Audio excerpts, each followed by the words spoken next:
You're Mad Men, and then we're... No, Big Bang is 8 o'clock, and your show's 8:30. I knew there were two words, but I didn't know which two.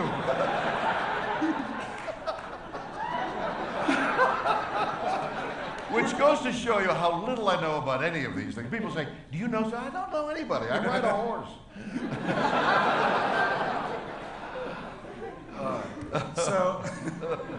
Well, Star Trek wasn't #1 like my show.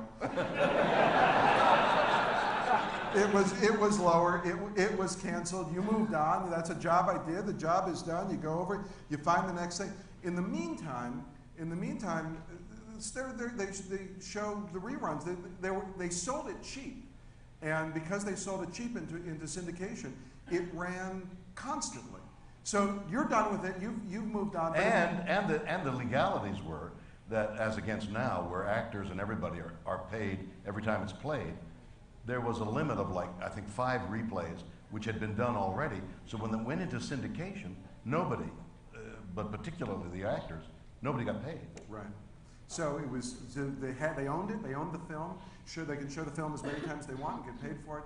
So this phenomenon that we now know, we all know the history of it. It becomes this phenomenon. At what point did somebody say to you, or did you realize, hang on, something's happened? That canceled show I did. I was skiing on Mont Tremblant before they fixed it up. You have to be in Eastern Canada to know it. And a guy swoops up to me on his skis and says, "Vous êtes William Shatner?"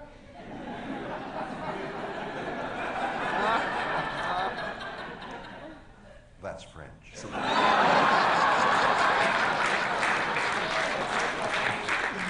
says, "There's some film playing at a bar, and have you seen it?" I said, "What are you talking about?"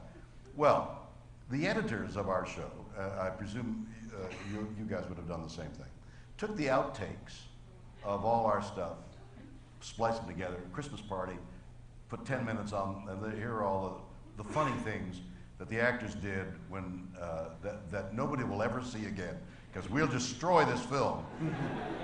Well, they never destroyed it. Part of the anguish that the actors, but particularly Leonard, Nimoy, and myself felt, was the exploitation of things like that, where they sold that film, supposed to have been a Christmas fun thing and then never to be seen again. They sold it again and again, and this was playing at some bar. And I think that was my first inkling, like, why are they playing Christmas outtakes in a bar in Tremblant? And dimly, I think, this realization began to permeate. But between the period of between the can start to happen, how do you make the decision that you're going to, do you participate in that? Well, not at first. Yeah. Again, not at first. Sure. They said at one point in that era, there's this thing. There's 15,000 people coming, going to sit down, and would you go out in front and talk to them? In New York, and I'm in LA. 15,000 fans of which show again? Yeah, Star Trek. They're all coming. They're going to dress in costumes. They're going to be out there in front. Are you crazy? I'm a Shakespearean actor. Weren't you there the night I went on for Christopher Plummer and Henry the Exactly. So it took a couple of conventions for me to realize that there were 15,000 people. But that isn't the real story. The real story is the first 15,000 people. That's a rock concert. That's what Jonas Brothers do in a stadium. You got to come through that curtain, and I don't have anything prepared to say. It isn't like you're going to ask me a question. I'm going to have a subject to riff on. I'm going to stand out in front.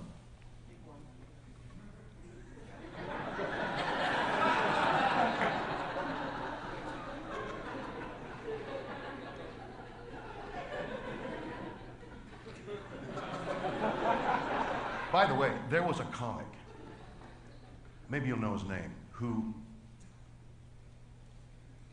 was on tour. I was going to refer to holding that long enough so you would laugh again and again, but I'm not going to go there yet or now. But he did a comedy act. His famous number was the song of the. Right. And here comes old Sam. Here comes old Sam. And he did that. And then Sam goes, that isn't old Sam. And the whole joke goes 5 minutes, right. and it all relies on that isn't old Sam. Right. He died on That's the one I want to tell. Yeah. What's his name? Okay, while you're thinking of his name, let me tell you this.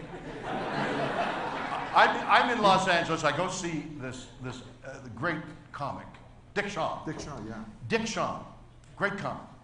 So to avoid being accosted so much, we're allowed to go in, sit in the audience before they open the house.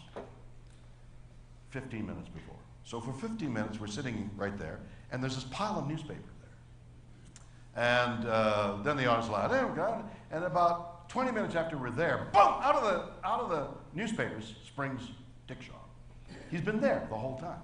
He got in there, and that was a big surprise. Everybody laughed because they realized he had to have been there half an hour. Okay? Big laugh. So he's lying there half an hour. Dick Shawn goes on to tour all over. He ends up in San Diego, and in the middle of the act, somewhere late in the act, he falls to the floor, and he lies there. And people are like, that's the funniest thing I ever heard. And then the laughter dies down. He's still lying there. Oh, geez, look how long he's holding that one. Yeah, they laugh. That goes on like a half a dozen times until they realize he's dead. So if I'd held that moment, That's the longest laugh hold in the history of stand-up comedy. that's right. I could have been there and held it with. You're getting a signal. I'm getting. You're I'm off sorry. the You air. caught my eyes. Right. I'm getting a signal to go to audience questions. I'm getting a signal to go to audience questions. Will they be as long as yours? You people have your work cut out for you. Well, you know, my last question before we go to audience, I have two questions. One, I paid $860 for my airplane ticket. Was that a good deal? Or could you have done better? First of all, how unworthy of you. You're out to get me, aren't you? Price like that. And secondly, you paid. You overpaid. And I paid. Yes, and you rue the day you didn't bid on your ticket. Now I have to say, you know, I've avoided. I've tried to sit here as a colleague and put the fan stuff aside. This is the first time we've actually met, but it's almost the second time because I saw you. You were eating at the Italian restaurant on Van Nuys Boulevard in Sherman Oaks. The little Oliva. Which That's is great. my family's favorite restaurant. It's terrific, isn't it? Yeah, family oriented. Yeah, so we all end up. And the kids get the pizza. Yeah. So I'm looking at, and I look over there, and I'm with my family. I look over there, and I go, "Oh my God, it's William Shatner." And I said, I'm going to go introduce myself. And I said, I can't introduce myself. And I said, wait a minute, hang on. I'm not the kid. I'm a television professional. You're an authority. Number one. I can do it. There's a question I want to ask him. No, he's dealt with hundreds of fans walking. I won't do it. No, I wanted to, and I chickened out. You were there. I saw you get in your car. You chickened out. You were justified in chickening out because if you had asked me a question, my whole family would have left. Right.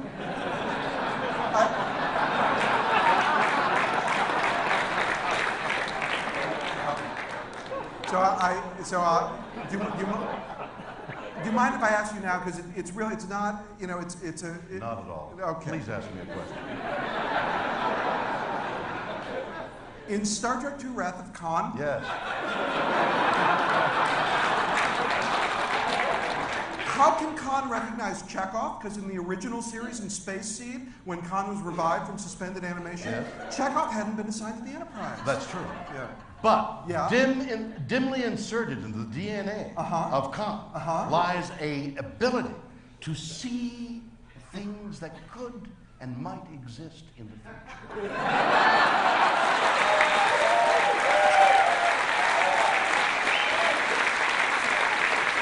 I feel so much better now knowing that. There must be some questions out here that are shorter than mine.